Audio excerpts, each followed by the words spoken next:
Nació en A Coruña hace ahora 62 años, ha sido profesor de teoría económica en la Universidad de Santiago durante 37 y actual diputado del Partido Popular, pero tiene tras de sí una larguísima trayectoria política. Llegó a ella como comunista cristiano, fichado por Abel Caballero para el Partido Comunista de España, cuando nuestro invitado, repetimos, era un cristiano pero comunista. Fue asesor de comisiones obreras, concejal de Hacienda en el primer gobierno socialista de Francisco Vázquez en la ciudad de A Coruña y después asesor de su rival, de Augusto César Lendoiro, una de las campañas más duras, por cierto, que se recuerda contra Vázquez. También militó brevemente en la Federación Progresista de un antiguo viejo comunista, Ramón Tamames, y Núñez Feijóo le fichó finalmente en 2009 como el número 2 de su partido por A Coruña en las últimas elecciones autonómicas. Don Pedro Arias, muy buenas noches. Muy buenas. Y bienvenido. Muchas gracias. No sé si con tanto currículum y resumido de forma tan breve hemos dicho bien. Bueno, la vida es breve y única, pero las biografías son largas, ¿no? Y bueno, pues entonces, es decir, yo he procurado mantener los principios en mi vida y siempre me han importado menos las plataformas donde la ejercía, ¿no? En realidad yo siempre estuve donde no había poder, ¿no? Es decir, yo cuando era cristiano comunista, ¿no? ¿Qué eran? Pues era posible, es que era posible con González Ruiz, ¿no? Aquel teólogo sevillano, creer es comprometerse, ¿no? Teilhard de Chardin, la síntesis de era aquellas cosas, el fenómeno humano, ¿no? Es decir, es que la vitalidad en aquel año, los curas, ¿no? Los movimientos parroquiales de curas, por la democracia, ¿no? ¿Y la teología de la liberación? Era menos, nos llegaba una cosa más que nada que era la honradez del compromiso, como además yo venía de los colegios religiosos, ¿no? Entonces que eran muy serios, preparaban muy bien para las reválidas, nos hacían muy competentes, y entonces, y eran muy honestos, ¿no? Entonces, pues uno dice, la cruz que es, bueno, pues comprometerte porque le tienes miedo a la policía, estás en dictadura, y entonces ves eso, bueno, hay que llevar ese calvario, ¿no? Pero al mismo tiempo hay que estudiar mucho, ¿no? El compromiso político no debe esa parte de las notas. Entonces, claro, cuando resulta que estás habituado a trabajar y estudiar, entonces lees hasta Teilhard de Chardin, ¿no? Que sintetizaba un poco Darwin y la ciencia, ¿no? O estas cosas, era un poco así. Bueno, realmente a mí me metieron en el PC ya en la clandestinidad Pedro Antonio Fernández, luego Abel fue el que me dijo a ver si quería ser concejal en una época. Estas que cosas, le fichó oficialmente. No, que me empezó oficialmente, no, Abel lo metimos nosotros en el PC después, sí, lo metimos nosotros, fue más bien Pedro Antonio Fernández, Antonio, que fue el primero que nos cogió, ¿no? Pero le ofreció a usted una concejalía. Bueno, sí, es que yo ya era un poco conocido, me daban premios y estas cosas por escribir y entonces ya era un notablecillo local y entonces fui allí. Pero duré solamente 6 meses en el equipo de gobierno porque yo no estaba de acuerdo con las valoraciones urbanísticas que se hacían, ¿no? Y bueno, pues la verdad, pues en fin, yo estas cosas. Siempre estuve fuera de poder, ¿no? Y entonces ahora cuando me ficha Alberto Núñez Feijóo, ¿no? Que yo tenía muy buena relación con él, lo conozco del 23, era una persona siempre, si uno publica, le gusta las tertulias, entonces está en la oposición. Yo entro en la oposición en 2009, ¿no? O sea, no es ir al poder, era seguir a la oposición. Núñez Feijóo le había animado a usted a constituir, a crear la Fundación Ágora, ¿no? Sí, sí. O sea, Alberto le da importancia a las ideas. Me gustó eso. Es decir, él pide las cosas por escrito muchas veces. O sea, hay que ser riguroso. Pero también las mira, las aprovecha, estudia, tiene inquietud. ¿Y usted como economista encantado? Sí. Mejor por escrito. Sí, porque es una disciplina que todos tenemos que tener, ¿no? O sea, las cosas hay que hacer, o sea, hablamos, se habla, ¿no? Se habla, pero tiene muchos colaboradores y tiene mucha gente. Somos un equipo, somos un gran equipo, ¿eh? Nos llevamos muy bien, el Parlamento y en el Gobierno, muy bien. Yo estoy encantado, a mí la gente me quiere, me llama profesor, los quiero mucho, vamos a comer, nos llevamos muy bien, es importante la efectividad para que haya equipo, ¿no? Luego hablamos un poquito más de usted, si le parece. La campaña está agonizando, termina mañana viernes, además tienen ustedes mítines de cierre de campaña. En Coruña, precisamente. En Coruña. Y usted dijo un día que para usted las campañas son una película apasionante, pero esta no tanto, ¿no? Bueno, es que yo creo que se puede hacer apasionante, depende de lo que se ponga. Incluso llevar una política de moderación en un momento dado, es decir, evitar caer en las trampas del adversario, también jugar a la italiana si quieres, ¿no?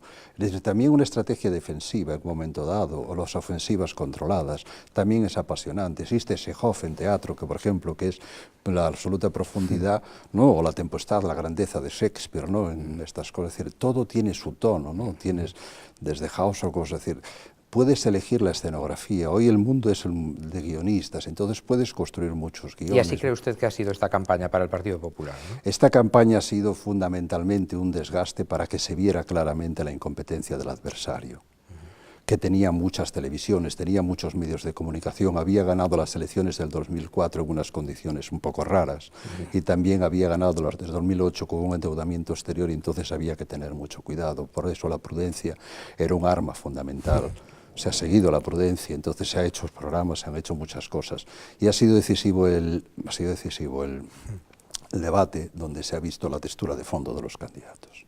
Usted dice, cuando todo el mundo está pensando la que se le viene encima a Rajoy como tenga que llegar a la Moncloa, lo que va a tener que hacer a partir del día 21 de noviembre, ¿usted cree en cambio que es una gran oportunidad para el candidato popular? Total. ¿Pero sí. eso por qué lo dice? ¿Porque peor no se puede hacer que los socialistas? No, lo digo porque el Partido Popular puede demostrar que es el partido de la prosperidad.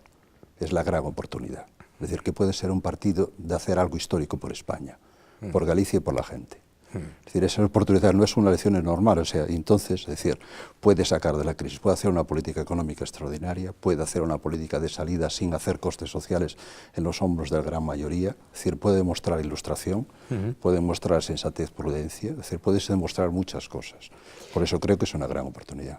Algunas de las propuestas que presenta Mariano Rajoy en su programa son literalmente medidas que ya ha adoptado en Galicia el presidente Alberto Núñez Feijóo. ¿Le copia?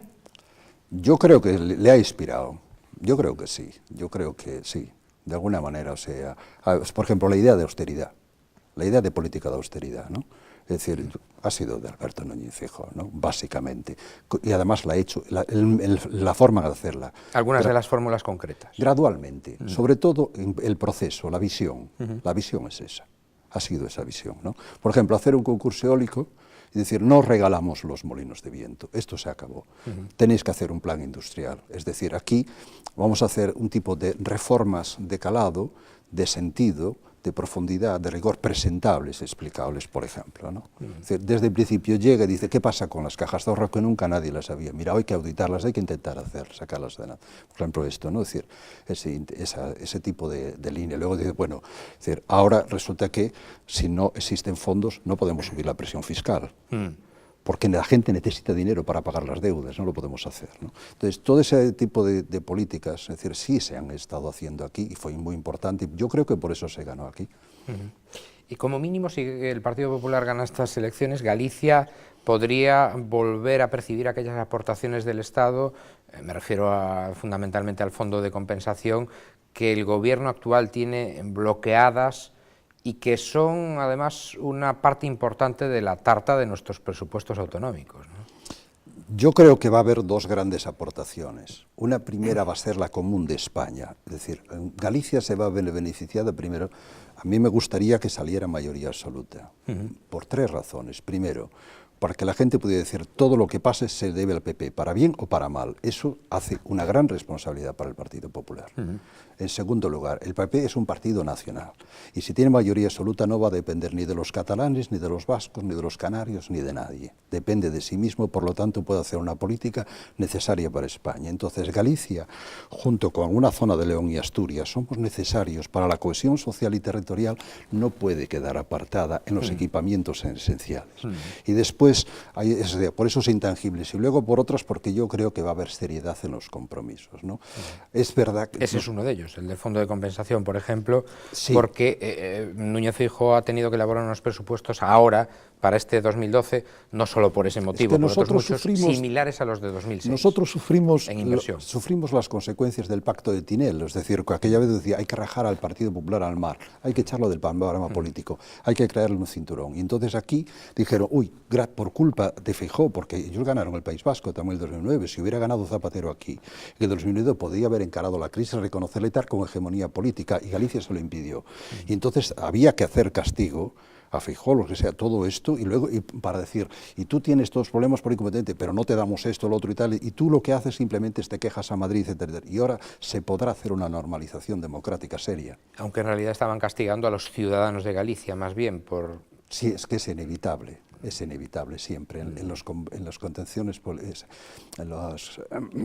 los contenciosos políticos, siempre los que pagan los ciudadanos, pueden pagar los otros, pero pagan los ciudadanos. Sin embargo, Feijóo ha sido muy serio, a pesar de ese bloqueo, por ejemplo, del dinero comprometido en el fondo de compensación, a la hora de devolver aquellos anticipos a cuenta que nos habían dado a nuestra comunidad autónoma por un mal cálculo, además, del Gobierno central. Ha sido muy serio. Está pagando en plazo, ya ha pagado importantes sumas de dinero procedentes de nuestra comunidad autónoma. Sí, yo creo que, primero, el crédito político es importante, es decir, porque unos dicen la clase política depende de los políticos. Hay políticos que son serios, entonces hay administraciones, instituciones, y ha funcionado porque se han ganado las europeas, se ganan las municipales, se pueden ganar esta, es decir, el pueblo responde. Entonces merece la pena invertir en seriedad. Hemos tenido hace 2 días otra buena noticia, por lo menos borrador de buena noticia, que es el proyecto de la Comisión Europea que pretende mantener a Galicia, Andalucía y a Castilla-La Mancha como regiones de transición cuando la Unión Europea haga sus nuevos presupuestos en 2013, a partir de esa fecha, para que nuestra comunidad no deje de recibir de repente, y no es cuestión baladí, fondos estructurales, sino que pueda recibir al menos de forma transitoria 2/3 de los que recibía en la actualidad. Estamos hablando de mucho dinero. Sí. Bueno, no lo resuelve todo, pero sí, y es importante. Aún no está decidido, además. Sí, pero es que es importante de todas maneras decir, bueno, nosotros tenemos que hacer austeridad, pero la austeridad que también va para la Unión Europea tiene que ser selectiva.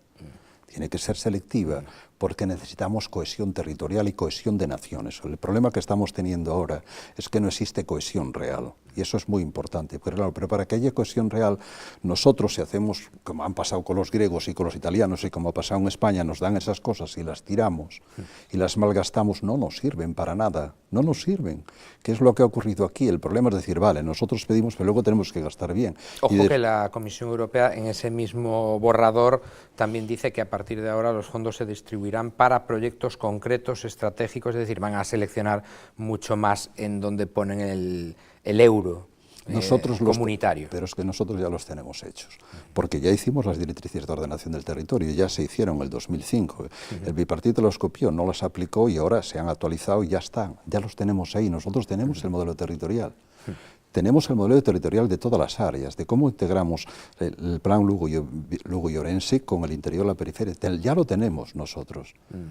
Volvamos, si le parece, a la campaña, que estamos terminando. El debate cara a cara entre Rubalcaba y Rajoy de la pasada semana, ya le digo que no me gustó nada, que además considero que fue, no sé si usted coincidirá o no, el de peor nivel de la historia de la democracia española, pero me sirvió para ver a un candidato socialista abatido, que tiró la toalla, que reconocía ya que Rajoy iba a ser el nuevo presidente del gobierno. He de reconocer también que la intervención de Rajoy me dejó muchas dudas, sobre todo en el plano moral. No sé qué va a pasar con la ley del aborto, no sé qué va a pasar con la ley del matrimonio homosexual, con la píldora poscoital sin receta, la ley de memoria histórica, etcétera, etcétera. Eso es una carta que Rajoy tiene guardada para el día 21 de noviembre empezar a desplegar su verdadera política en ese capítulo, ¿o no? Bueno, Rubalcaba, sí. Bueno, Rubalcaba pierde el debate porque está claro que no tiene modelo económico, se vio. En esos otros aspectos. Yo creo que Rajoy es una persona prudente y moderada, ve que ha habido cosas, que dar marcha atrás en demasiadas cosas desde el poder hacer cesarismo moral es un problema ahora actualmente y a lo mejor no es eficaz o no. Y entonces tendrá que, o sea, están recurridas algunas cosas en el Constitucional y entonces debe buscar puntos medios. Porque en este contexto de prioridad de la crisis, crear ahí flancos para agitaciones políticas, para desnaturalizaciones morales. Y yo creo que por otra parte nosotros también tenemos que empezar a decir que hay que dar libertad desde el Estado, hacer una separación también de la moralidad y dar ejemplo de la moralidad con nuestros hijos. Yo tengo 3 hijas y un nieto. Es decir, me preocupan muchísimo estas cosas, ¿no? Me preocupan muchísimo, es decir, como yo, todos, ¿no? Y entonces la cuestión es que nosotros queremos amor. Nosotros queremos enseñarles de que trabajen, que se disciplinen, que no anden tirados bebiendo, que estén leyendo, estudiando, disfrutando de la vida. ¿no? Tocando, bailando, etcétera, etcétera, y a todos. Volver al sacrificio premio. Sí, incluso los que tienen familias desestructuradas, hay que hacerse apóstoles de la natalidad y decirle a la gente que te pueden salir bien o mal o no los hijos, pero el problema es no tener problemas. Es decir, animarnos. Hay que mirar a tus alumnos como los hijos de los demás.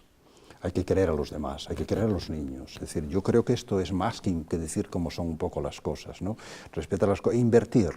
Porque hemos tenido muchos ensayos, hemos visto ya muchas cosas, han pasado muchas cosas, sabemos que las cosas se arreglan vía la conciencia, se arreglan vía la libertad, se arregla por la elección de vivir, y los que vamos teniendo ya cierta edad, que ya somos mayores, tenemos que decir a la gente, fundamentalmente, que realmente el descubrimiento ético es la sabiduría, que no es una imposición moral, es la sabiduría. Oiga, ¿y esto de la corrupción cómo se cura?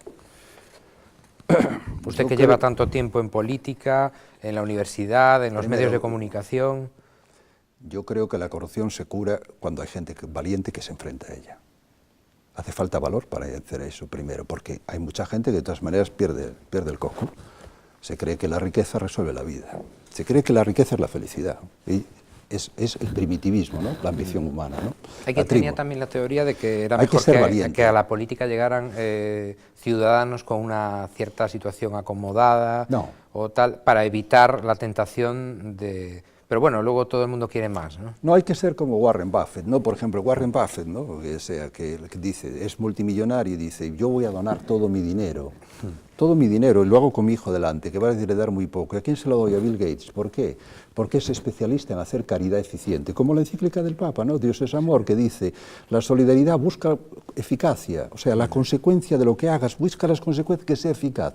Ten buena intención, pero busca la eficacia. Interesante. Interesante. ¿No? Quiero decir, y entonces dices tú, y ese ejemplo es extraordinario, vale. Entonces hay una serie de cosas que de todas maneras, además mira, las cosas que se ha demostrado ahora por la crisis financiera, las cosas que se han hecho así, es decir, todo este despilfarro con endeudamiento exterior, ha desacreditado a muchísima gente, se ha perdido honor. Exterior, estamos pagando 100 millones diarios de euros por la deuda de España. Pero cuánto prestigio moral ha caído ahí, cuánta vanidad desperdiciada. ¿Merecía la pena eso? No podemos reflexionar sobre estas cosas. No podemos tener otra forma de vivir y de producir. ¿Cómo se crea? Steve Jobs no tenía ni estudios universitarios, pero es crear, es ir a la libertad. Los otros son la riqueza.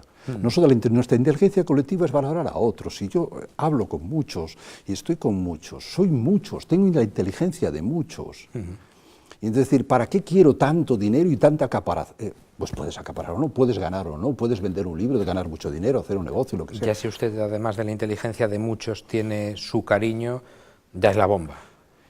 Pero es que el cariño, la gente...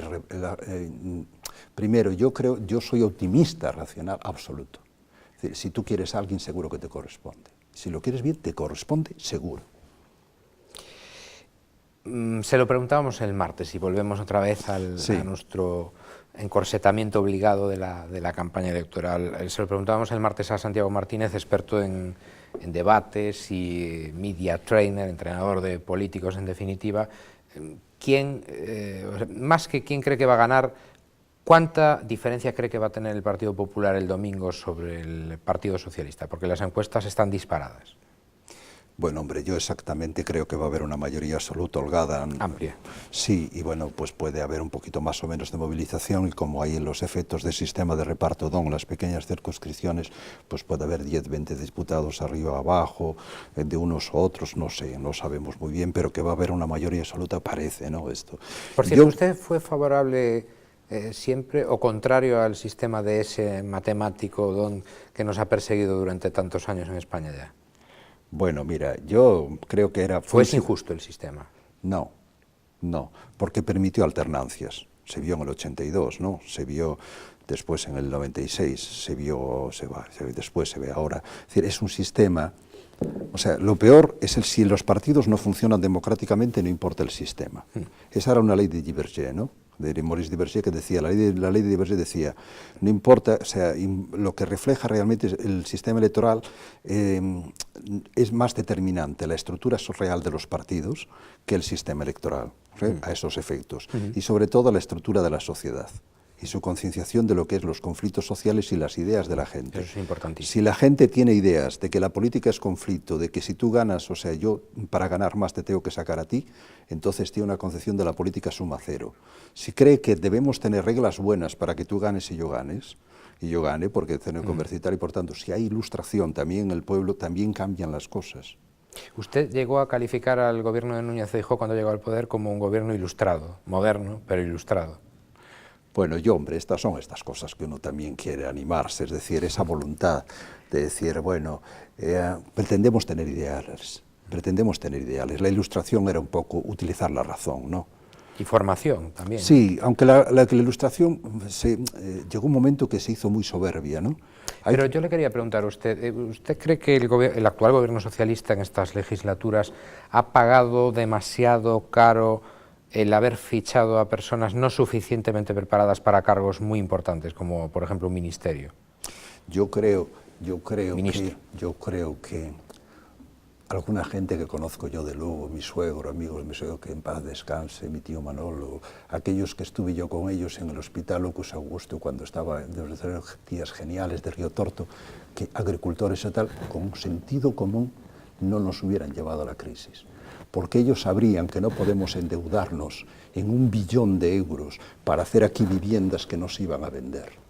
Lo sabían, no hace falta ser súper competente, hace falta la sabiduría y la honestidad del pueblo. Usted militó en el Partido Comunista Español. Sí, era comunista no cristiano. pagaban, sí, es verdad. Fue concejal, como decía. Y había un debate yo me acuerdo mucho de Vilasó, un sacerdote de Castellano maravilloso, de Julio Vigil, yo tengo muchas relaciones con él, militaba con él, y había un ambiente. Leía Charles Mer, literatura del siglo XX y cristianismo, aquellos 4 tomos que leían aquellas cosas que fueron unos descubrimientos. Entonces, era muy bueno el compromiso, desde una sensación ecuménica, ¿no? Casi de catacumba, ¿no?